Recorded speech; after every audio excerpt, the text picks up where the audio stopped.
where we focus on helping you claim what's rightfully yours, your health and your freedom. We explore the three main areas of health: the physical realm, the biochemical realm, and the mental and emotional realm.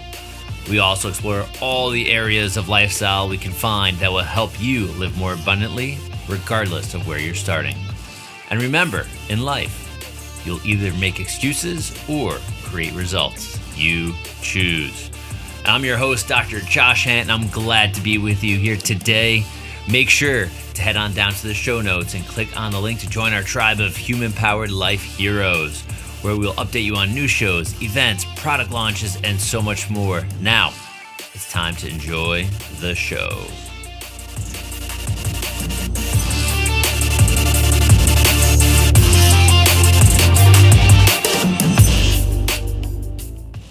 Hey everyone, welcome back to the Human Powered Life podcast. We have an awesome guest today. We have like a superhero to me, definitely a superhero in the running world. But you're going to learn so much about this guy. His name is Dean Karnazes. If you've not heard of him, I don't know where you've been if you're a runner.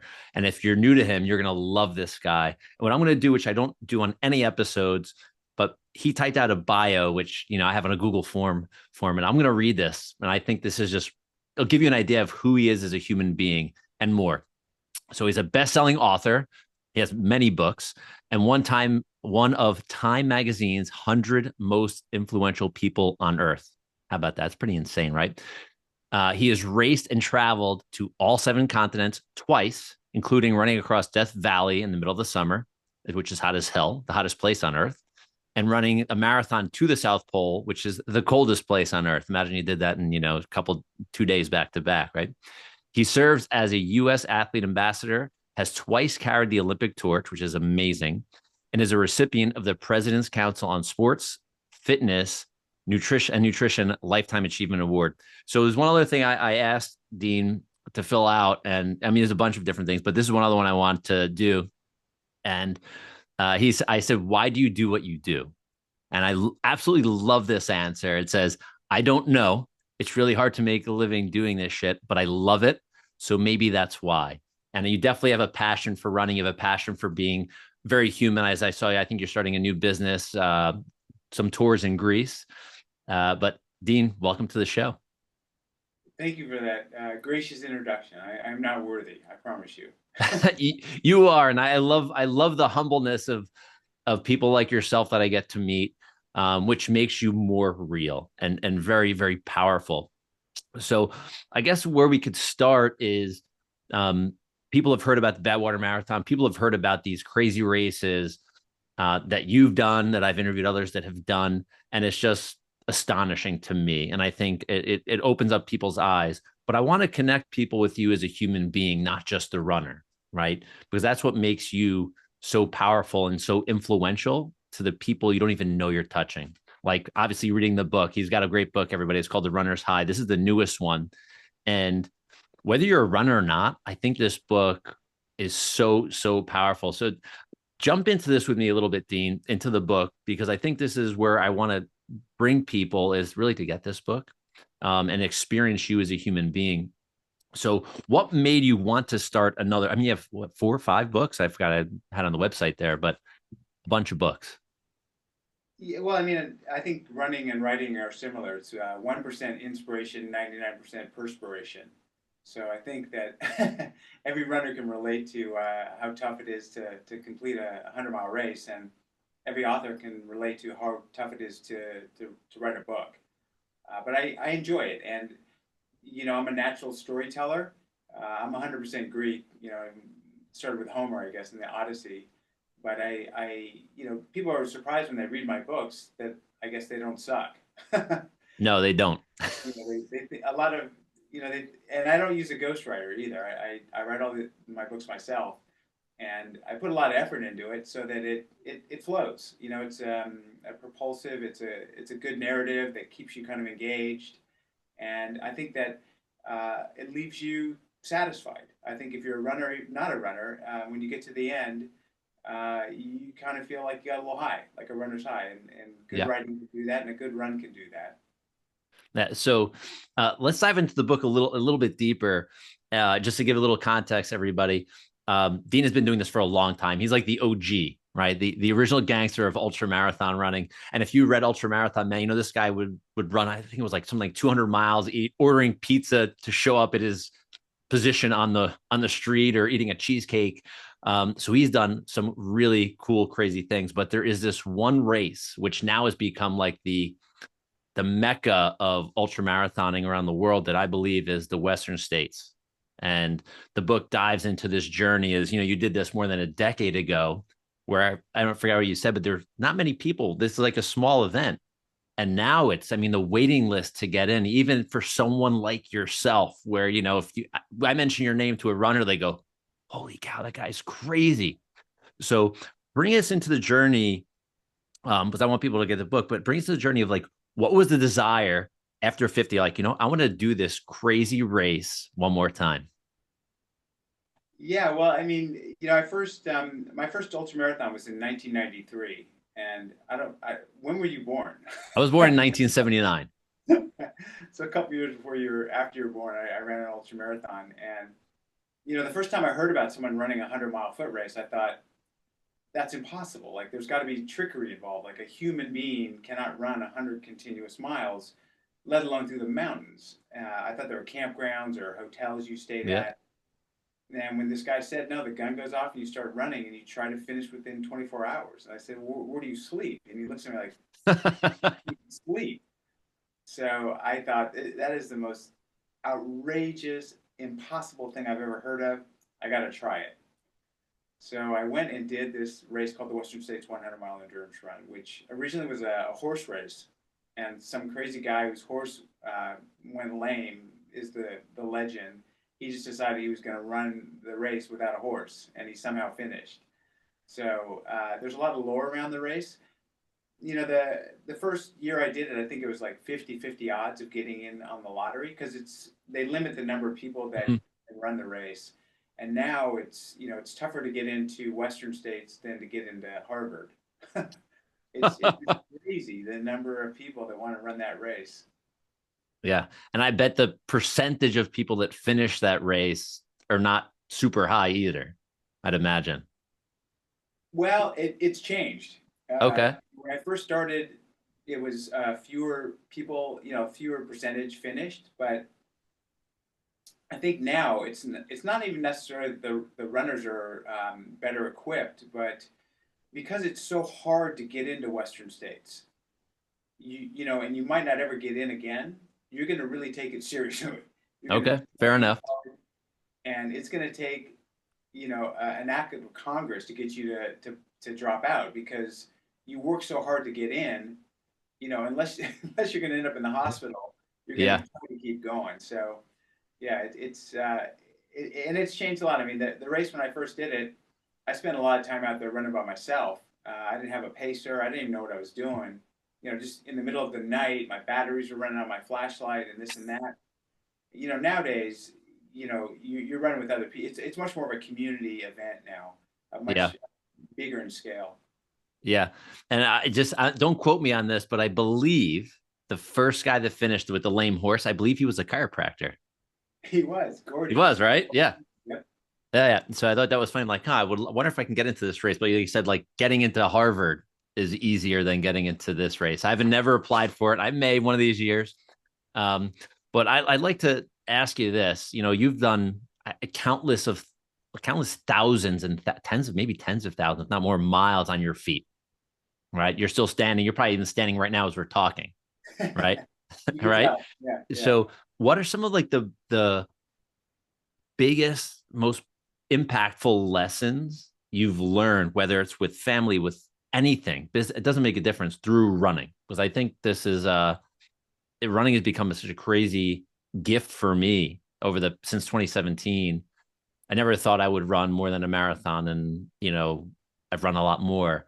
And for me, it's almost like a spiritual meditative journey where I get lots of insight. But what have you learned? I think that running is worthwhile in itself. If Mhm. you make running play, and you can enjoy the act of running, that you're gonna keep running. For me, I always used to preach to people, running is therapy. I know a lot of people that have used running to overcome PTSD, depression, this and that. Those were kind of hollow words until the pandemic hit. Mm, And for me, it was devastating because all of a sudden my whole livelihood was shut down. I mean, I couldn't travel, I couldn't go to events, and I went into a funk that was pretty deep, and running saved me. yeah. And to this very day, I know that if I'm in a funk, if I go running, it's going to change. Mm, And so I think that what I've learned over the course of 3 decades of doing this is it all starts with our physical body. So much of our physical health determines our mindset.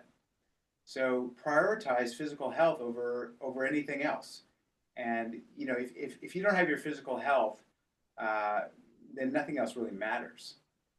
yeah, that's powerful. And I just want to, you have these really cool, I'll call them quotes that are like in the beginning of each chapter of the book.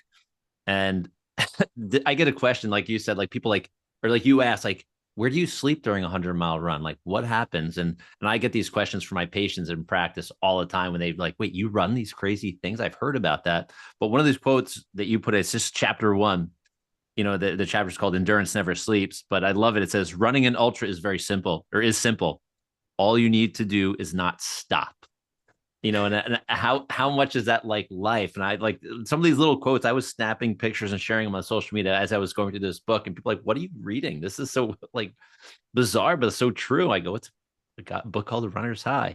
Um, so I don't even know where to go. Because I'm so excited.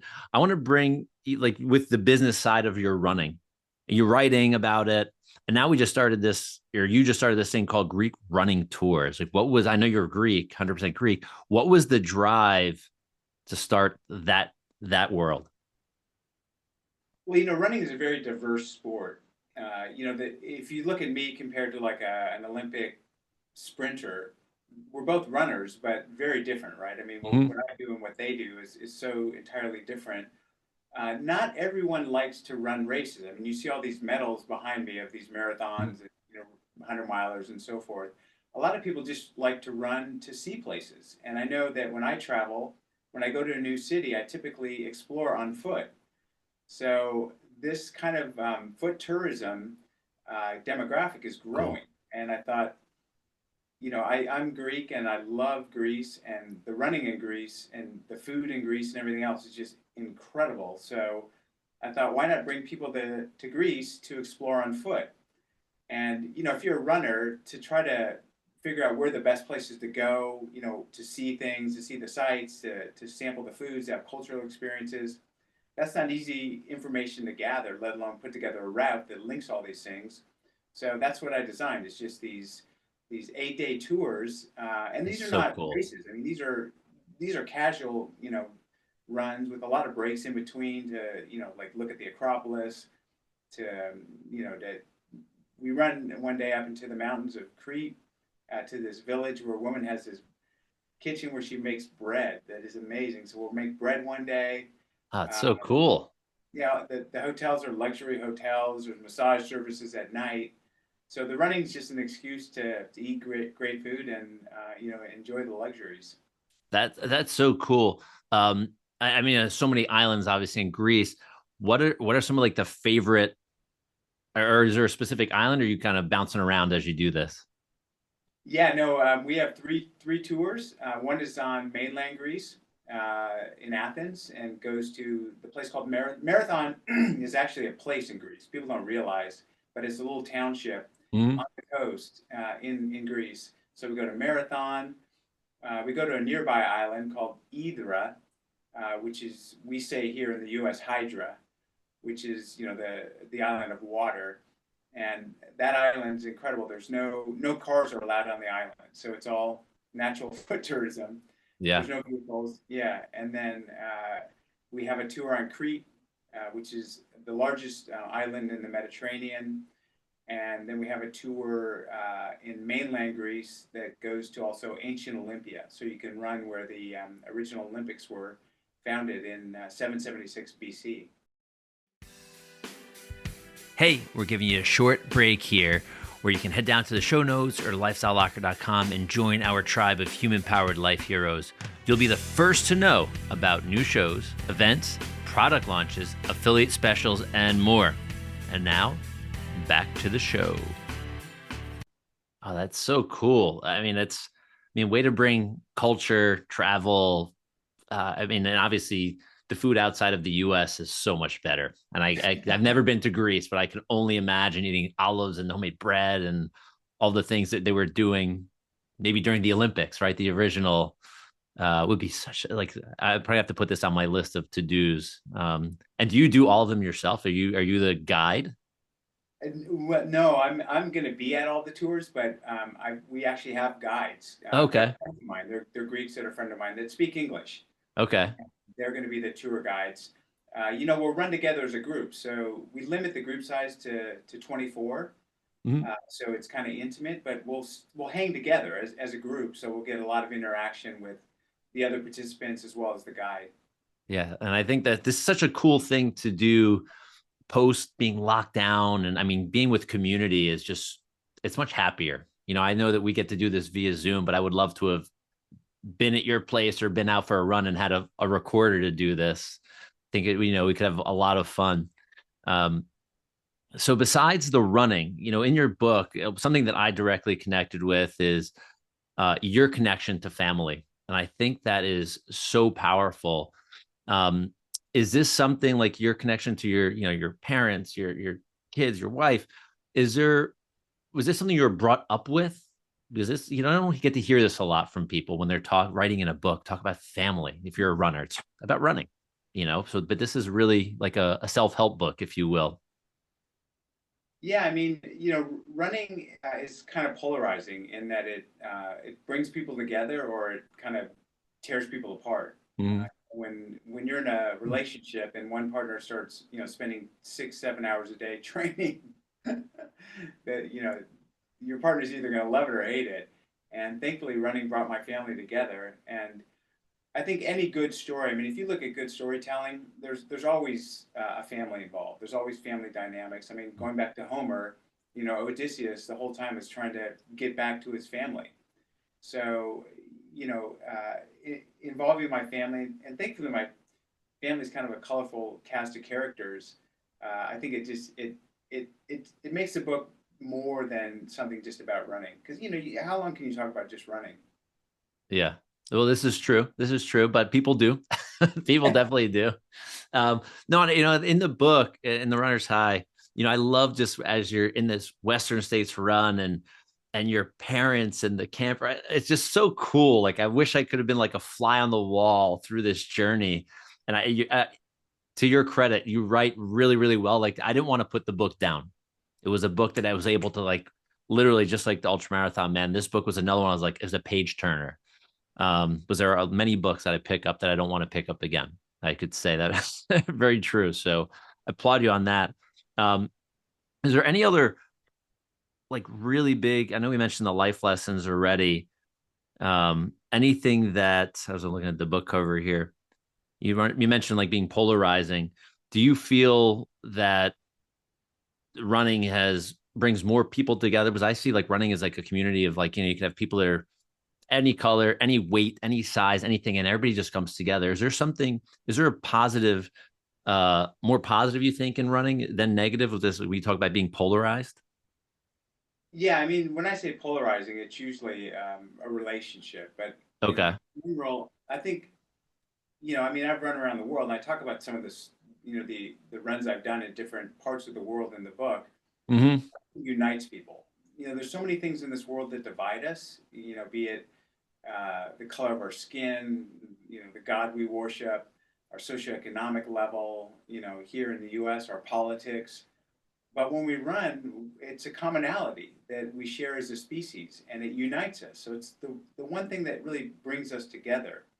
And I see that with running, and I see the delight on people's faces when they see a runner. I mean, I'm running down a road in Uzbekistan, and a car will pass, and you'll just get a quick glimpse with the driver, and you'll connect. You'll see they're smiling. I don't know what it is about running. They kind of just, I don't know. It kind of unites people in a way, and there's this term in Buddhism called metta, and it's the empathy you feel for someone who's suffering. Mm. So, like if you see someone if you spectate at a marathon and you see these runners going by, you feel a connection with them and their struggles. So I don't know. There's something inherent about running that just, mm, it transcends borders and all those other things I talked about. Yeah. I mean, I think that's so true. And conversations that I have, people think, does everybody look like you at these crazy ultra marathons you do? And I'm like, listen, there's every shape, size. You can never judge a person. My first 100-mile attempt I did, there was a military guy who was probably 5'5". I guess he was out on disability. He was probably about 250 pounds. He was a big guy. And I was talking to him. It was my first one. I'm nervous. And I go to him, I go, hey, like, have you done this before? And he's like, yeah, I've done. It was like whatever week it was in the year. He's like, yeah, I've done like 4,200 miles, this 100-mile races this year alone. I'm like, what? Like you would never, if you looked at him, being a judgmental human being, as many of us are, I was like, holy cow, I'm going to listen to this guy, not necessarily the person that's flying by me, Mach 1. I'm like, this guy knows what he's doing if he can do this every single week of the year for the whole year. So yeah, I agree. It's so powerful and in uniting that brings every type of human being together. Like you said, it transcends politics and all of the BS of the world, just makes it a happy place, right? Yeah, and you go to an ultra marathon, and the other thing that to me is really unique is that you have conversations with people Mm-hmm. uh, that you never really would really connect with. I mean, I connect with younger people and older people, and people of different nationalities while you're running, and you might run together for an hour or two, and you have really great conversations. And Yeah. when was the last time like you sat down with some guy, like at a coffee shop for 2 hours, and a stranger, and had a really meaningful conversation? It just doesn't happen.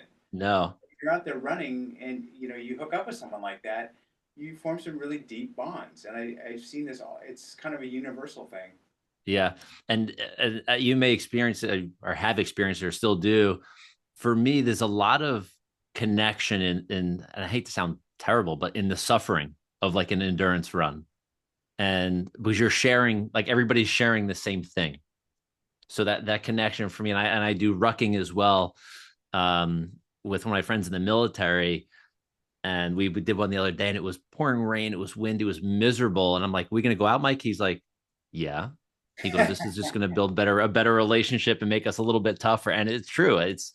I think there's something in human nature, before all of our comforts in this world, that discomfort brought people together. I mean, would you agree? Yeah, I mean, I think that shared suffering does bring people together. And there's a quote from my first book. There's magic in misery, Mm, and I think that so much of the life we've designed in Western culture removes us from misery, right? I mean, we try to take a pill if we have pain. You watch television, and half the ads are for pharmaceuticals that help you stop your hurting. yeah. Where a runner, or anyone rucking, we welcome that. We see pain as just as part of life, and we embrace it. And I think if you're comfortable when you're in pain, it helps with every element of your life. Mm. Yeah, no, I agree with you 100%.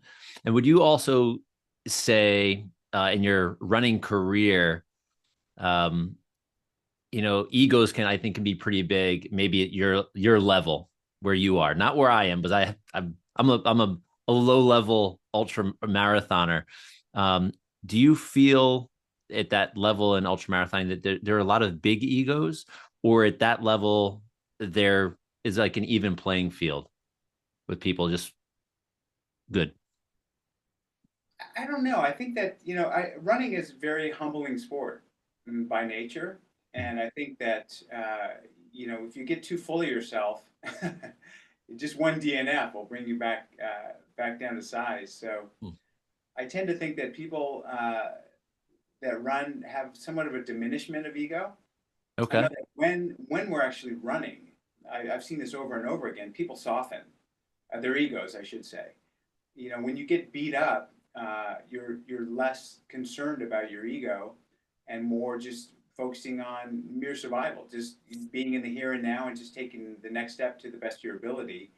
And I really like that. I mean, I think that to me, to suppress my ego, even if I have to go do it physically, is really a good thing. I mean, I try to manage my ego as much as possible, and sometimes just exhausting yourself physically does a really good job of that.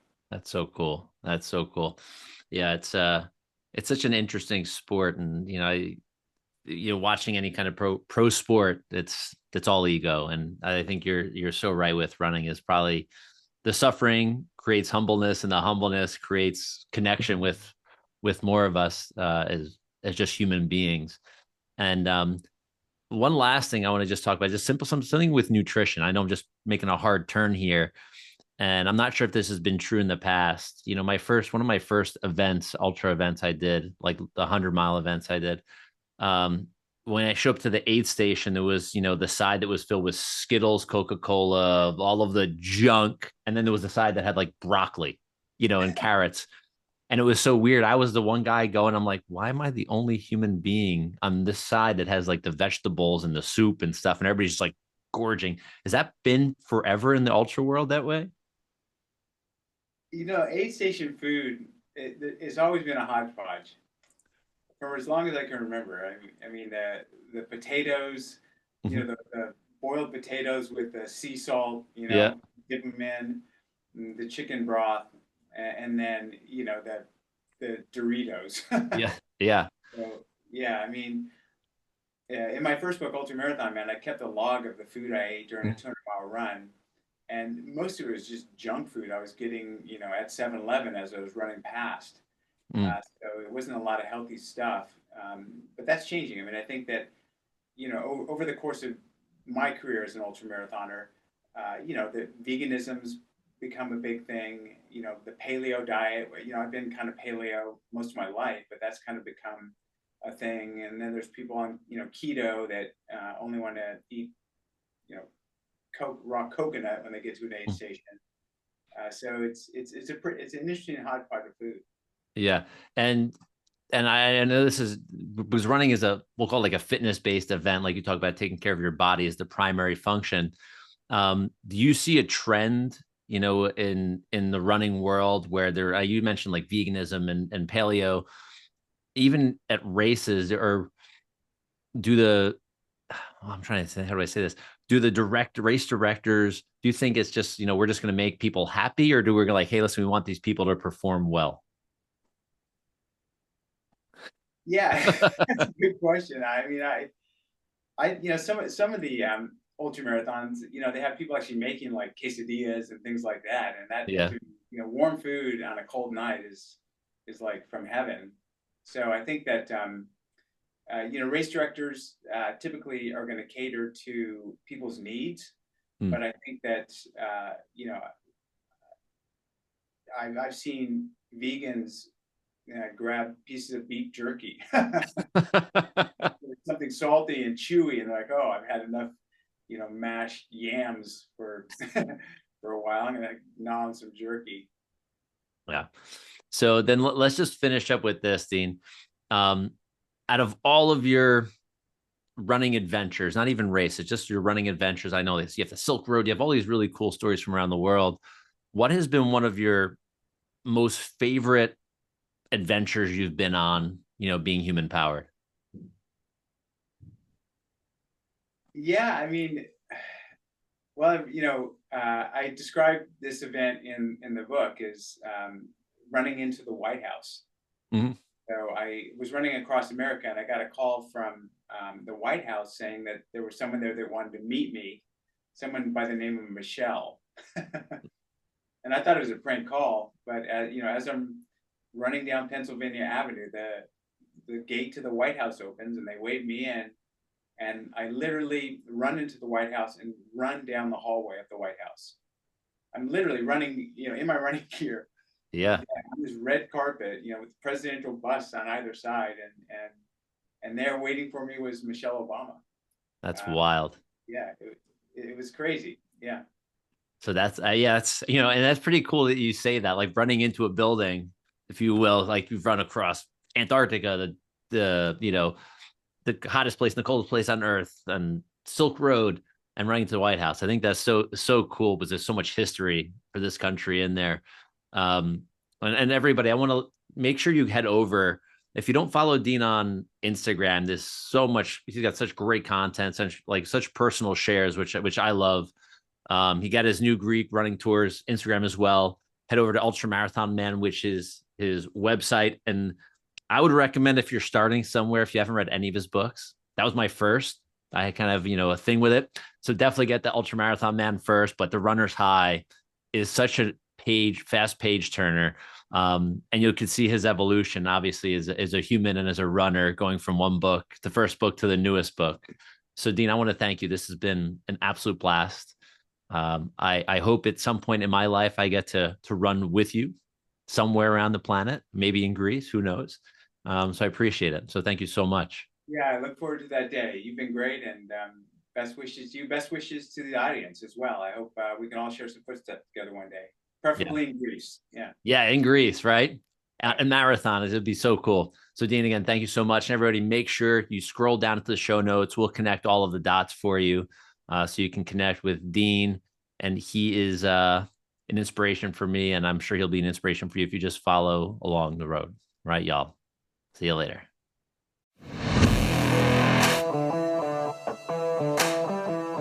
Thank you for tuning into this episode of the Human Powered Life podcast. Make sure to head over to lifestylelocker.com to check out all the details on the show and to watch part 2 of this episode, which is only in video format. We also have this audio portion in video format if you want. Once again, I'm your host, Dr. Josh Hant, for the Human Powered Life podcast, and I'm looking forward to staying connected with you as a Human Powered Life hero. Remember to join the tribe, and we'll see you soon. Bye-bye.